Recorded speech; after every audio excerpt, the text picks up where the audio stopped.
پناہ مانگتا ہوں میں اللہ کی شیطان مرض سے۔ شروع اللہ کے نام سے جو بڑا مہربان نہایت رحم والا ہے۔ قرآن ٹاپکس میں تنویر کاظمی، سبق نمبر 54، لباس کلودنگ۔ سورہ الاعراف نمبر 7، آیت نمبر 26 سے 28۔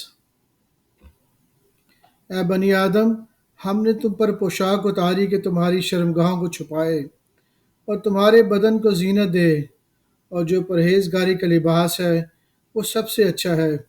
یہ اللہ کی نشانیاں ہیں تاکہ تم لوگ نصیحت حاصل کرو۔ اے بنی آدم، دیکھنا کہیں شیطان تم بہکا نہ دے، جس نے تمہارے ماں باپ کو بہکا کر بہشت سے نکلوا دیا اور ان سے ان کے کپڑے اتروا دیے تاکہ ان کے ستر ان کو کھول کر دکھا دے۔ وہ اور اس کے بھائی بہن تم کو ایسی جگہ سے دیکھتے رہتے ہیں جہاں سے تم ان کو نہیں دیکھ سکتے۔ ہم نے شیطانوں کو انہی لوگوں کا دوست بنایا ہے جو ایمان نہیں رکھتے۔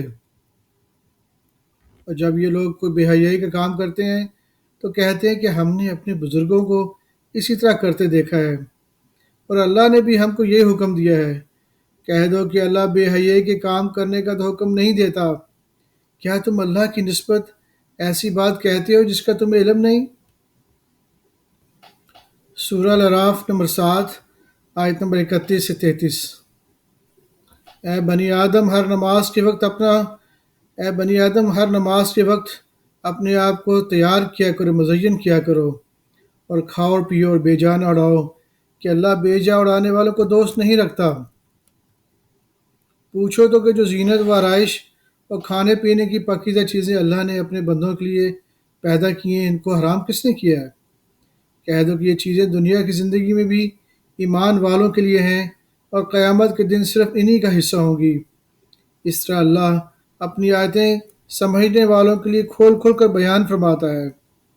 کہہ دو کہ میرے پروردگار نے تو بے حیائی کی باتوں کو ظاہر ہو یا پوشیدہ، اور گناہ کو اور ناحق زیادتی کرنے کو حرام کیا ہے، اور اس کو بھی کہ تم کسی کو اللہ کا شریک بناؤ جس نے کوئی سند نازل نہیں کی، اور اس کو بھی کہ اللہ کے بارے میں ایسی باتیں کہو جن کا تمہیں کچھ علم ہی نہیں۔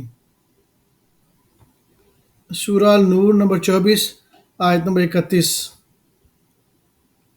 اور مومن عورتوں سے کہہ دو کہ وہ اپنی نگاہیں نیچی رکھا کریں اور اپنی شرمگاہوں کی حفاظت کیا کریں، اور اپنی آرائش زنی زیور کے مقام کو ظاہر نہ ہونے دیا کریں مگر جو اس میں سے کھلا رہتا ہو، اور اپنے سینوں پر اوڑھنیاں اوڑھے رہا کریں، اور اپنے خاوند اور باپ اور خسر اور بیٹوں اور خاوند کے بیٹوں اور بھائیوں اور بھتیجوں اور بھانجوں اور اپنی جیسی مومن عورتوں اور لونڈی غلاموں کے سوا نیز ان خدام کے جو عورتوں کی خواہش نہ رکھتے ہوں، یا ایسے لڑکوں کے جو عورت کے پردے کی چیزوں سے ابھی واقف نہ ہوں، غرض ان لوگوں کے سوا کسی پر اپنی زینت اور سنگھار کے مقام کو ظاہر نہ ہونے دیں، اور اپنے پاؤں ایسے طور سے زمین پر نہ ماریں کہ جھنکار کانوں میں پہنچے اور ان کا پوشیدہ زیور معلوم ہو جائے، اور مومنوں سب اللہ کے آگے توبہ کرو تاکہ تم فلاح پاؤ۔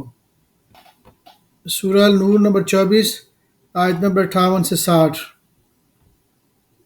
مومنوں تمہارے باندی غلام اور جو بچے تم میں سے بلوغ کو نہیں پہنچے 3 دفعہ یعنی 3 اوقات میں تم سے اجازت لیا کریں، ایک تو نماز فجر سے پہلے، اور دوسرے گرمی کی دوپہر کو جب تم کپڑے اتار دیتے ہو، اور تیسرے عشاء کی نماز کے بعد۔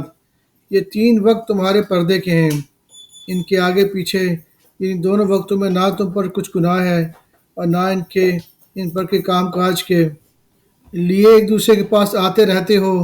اس طرح اللہ اپنی آیتیں کھول کھول کر بیان فرماتا ہے، اور اللہ بڑا علم والا ہے، بڑا حکمت والا ہے۔ اور جب تمہارے لڑکے بالغ ہو جائیں تو ان کو بھی اس طرح اجازت لینی چاہیے جس طرح ان سے اگلے یعنی بڑے آدمی اجازت حاصل کرتے ہیں۔ اس طرح اللہ تم سے اپنی آیتیں کھول کھول کر بیان فرماتا ہے، اور اللہ جاننے والا حکمت والا ہے۔ سورہ الاحزاب نمبر 33، آیت نمبر 59۔ اے نبی، اپنی بیویوں سے اور اپنی صاحبزادیوں